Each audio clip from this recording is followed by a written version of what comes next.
Hello friends, welcome to Priya வீட்டு சமையல். இன்றைக்கி நம்ம சேனலில் ஒரு டிஃப்ரெண்ட்டான பால்கோவா ரெசிபி, ஆப்பிள் பால்கோவா எப்படி பண்ணுறதுன்றதை பார்க்கலாம். இது ரொம்பவே ஈஸியாகவும் இருக்கும், ரொம்பவே டேஸ்டியான ரெசிபியும் கூட. ஈஸியாக செஞ்சிடலாம், நீங்களும் கண்டிப்பாக ட்ரை பண்ணி பாருங்கள். ஆப்பிளை நல்லா வாஷ் பண்ணிவிட்டு குட்டி குட்டி பீசஸாக கட் பண்ணி எடுத்து வச்சுக்கலாம். இந்த குட்டி குட்டி பீசஸை மிக்சியில் போட்டு தண்ணி சேர்க்காம அரைச்சிட்டு எடுத்து வச்சுக்கலாம். இப்போ ஒரு பாத்திரத்தை வச்சுக்கலாம். அடிகன பாத்திரமாக எடுத்துக்கோங்க, இல்லை நான்ஸ்டிக் எடுத்துக்கலாம்.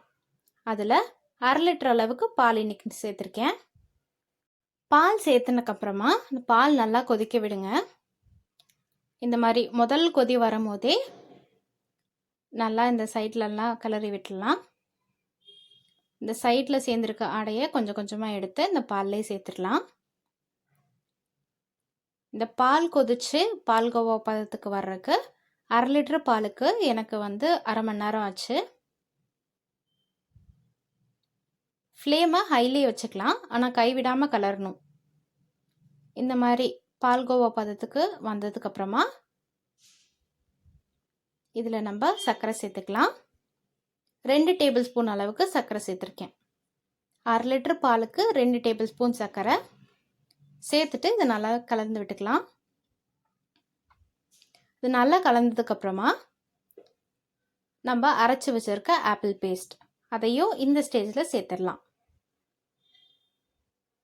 ஆப்பிள் பேஸ்ட்டை சேர்த்ததுக்கப்புறமா அதையும் நல்லா மிக்ஸ் பண்ணிக்கலாம். ஆப்பிள் சேர்க்கும் போது ஸ்டவ்வை சிம்மில் வச்சுருங்க. சிம்மில் வச்சுட்டு நல்லா மிக்ஸ் பண்ணிக்கலாம். ஆப்பிள் இந்த பால்கோவா கூட நல்லா மிக்ஸ் ஆகணும். அப்படி நல்லா மிக்ஸ் ஆனதுக்கப்புறமா இந்த ஸ்டேஜில் 1 டீஸ்பூன் அளவுக்கு நெய் சேர்த்துக்கலாம்.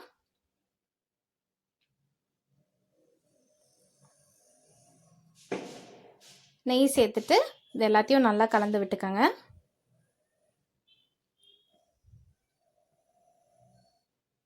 அவ்வளோதான், பால்கோவா பதத்துக்கு வந்ததுக்கப்புறமா அதை இன்னொரு பிளேட்டுக்கு ட்ரான்ஸ்ஃபர் பண்ணிக்கலாம். கொஞ்ச நேரம் கழிச்சக்கப்புறமா கொஞ்சம் திக்காகும். இந்த ரெசிபியை நீங்களும் கண்டிப்பாக ட்ரை பண்ணி பாருங்கள். பிடிச்சிருந்தா பிரியா வீட்டு சமையலை மறக்காமல் சப்ஸ்கிரைப் பண்ணுங்கள். தேங்க்யூ ஃபார் வாட்சிங்.